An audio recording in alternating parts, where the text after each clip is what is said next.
जब से केंद्र में बीजेपी व इनकी एनडीए की सरकार बनी है, तो तब से पूरे देश में और खासकर बीजेपी शासित राज्यों में तो इन्होंने अपनी जातिवादी, सांप्रदायिक व पूंजीवादी मानसिकता के तहत चलकर अपने राजनीतिक स्वार्थ में वे अपने नफे नुकसान को भी सामने रखकर यहाँ विशेषकर गरीबों, दलितों, पिछड़ों, अल्पसंख्यकों, मजदूरों, किसानों एवं मध्यम वर्ग जो बड़े पैमाने पर शोषण में उत्पीड़न जो अभी भी लगातार जारी है, तो वह किसी से छिपा हुआ नहीं है। और इस संदर्भ में मान्यवर, इस संदर्भ में मैं पूरे सदन का ध्यान उत्तर प्रदेश में बीजेपी व इनकी सरकार द्वारा एक सोची समझी राजनीतिक साजिश व स्वार्थ के तहत वहां जिला सहारनपुर के सब्बीपुर गांव में कराए गए दलित उत्पीड़न कांड की तरफ दिलाना चाहती हूं, जिस पर पर्दा डालने के लिए बाद में फिर इन्होंने एक दलित संगठन को भी इस्तेमाल करके इसे जातीय हिंसा का रंग दिया है, रूप दिया है। जबकि मान्यवर, इस कांड की सच्चाई ये है कि इस वर्ष 14 अप्रैल को परम पूज्य बाबा साहब डॉक्टर अंबेडकर की जयंती थी और जयंती के मौके पर गांव सब्बीरपुर के जो दलित वर्ग के लोग थे, उन्होंने जुलूस निकालने का फैसला लिया और वहां पर एक संत रविदास मंदिर है, तो मंदिर के चबूतरे में इस मौके पर बाबा साहब की प्रतिमा लगाने का भी फैसला लिया था। लेकिन वहां के जो संबंधित अधिकारी थे, तो उन्होंने उनको ना तो जुलूस निकालने की परमिशन दी और ना प्रतिमा रखने की परमिशन दी। लेकिन वहां के दलित वर्ग के लोगों ने तो वहां के मेरी पूरी बात तो रखने हो गया 3 मिनट पूरी बात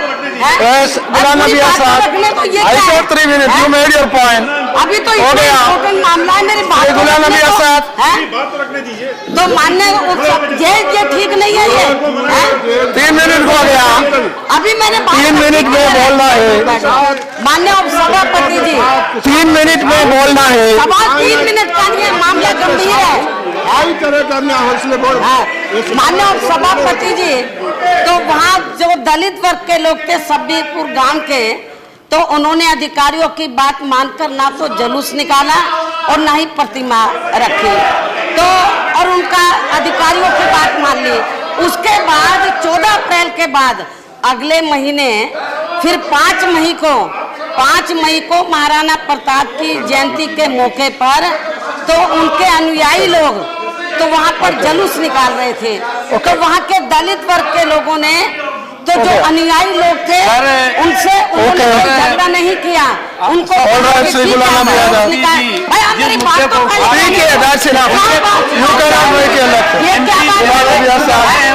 मेरी बात तो और मान्य लेकिन वहाँ पर मेरी बात तो कहने दो सर, ये I allowed you, I told you 3 minutes। मेरी बात ठीक नहीं है ये।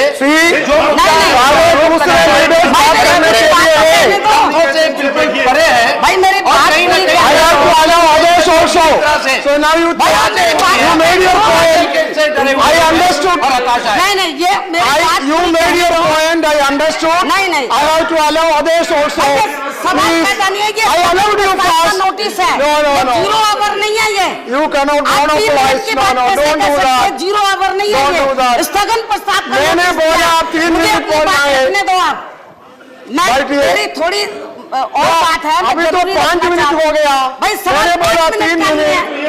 नहीं 3 मिनट वो लोग उधर से सब बोलते हैं, अच्छा नहीं, मेरी बात पूरी रखने दो। अच्छा नहीं। माननीय उपसभापति जी, मैं आपसे रिक्वेस्ट कर रही हूँ, मेरी बात जरूरी बात है, इम्पोर्टेंट बात है, मेरी बात को रखने दो।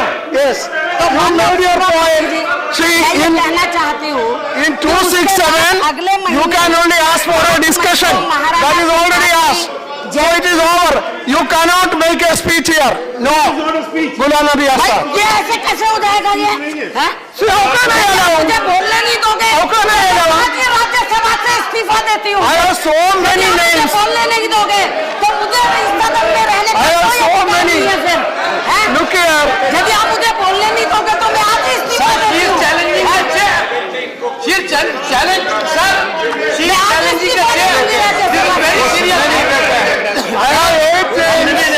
What do I do? मेरी बात नहीं रखने दोगे, मुझे इस हाउस में रहने का कोई नैतिक अधिकार नहीं है। यदि मैं अपने समाज की बात नहीं रख सकती हूँ, मैं आज इस्तीफा देती हूँ। मेरी बात सुनने के लिए तैयार नहीं। वहाँ पर दलित लोग, मैं आज ही इस्तीफा देती हूँ राज्यसभा से। 7 मिनट हो गया। अरे सुनो बैठो।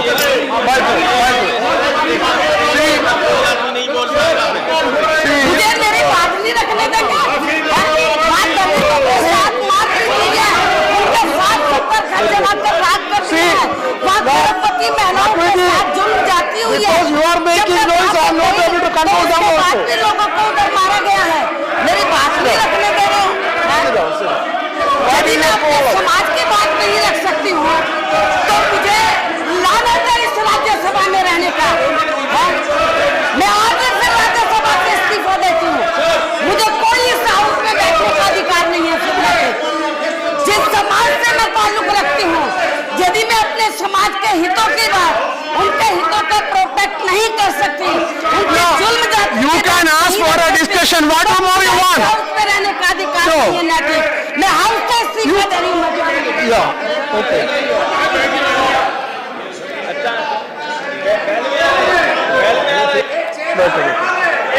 श्री गुलाम नबी आजाद पार्टी सर, जब ऑल पार्टी मीटिंग परसों माननीय प्रधानमंत्री जी की उपस्थिति में हुई थी, हमने उसमें स्पष्ट बताया था कि विपक्ष हाउस को